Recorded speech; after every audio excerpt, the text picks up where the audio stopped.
कि कितना साल के बाद ऊ हमरा याद आइल बिया कि कितना साल के बाद ऊ हमरा याद आइल बिया। लागता हमार मलिया ससुरा से चल के हमारा गांव आइल बिया।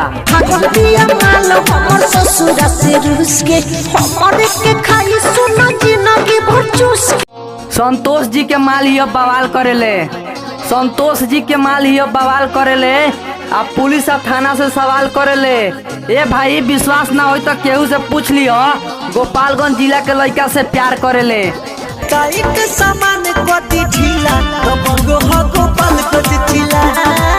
ओकरा गइला के बाद हम कैसे भूल जाई, हई पागला ओकरा प्यार में अभी ले पगलाइले बा।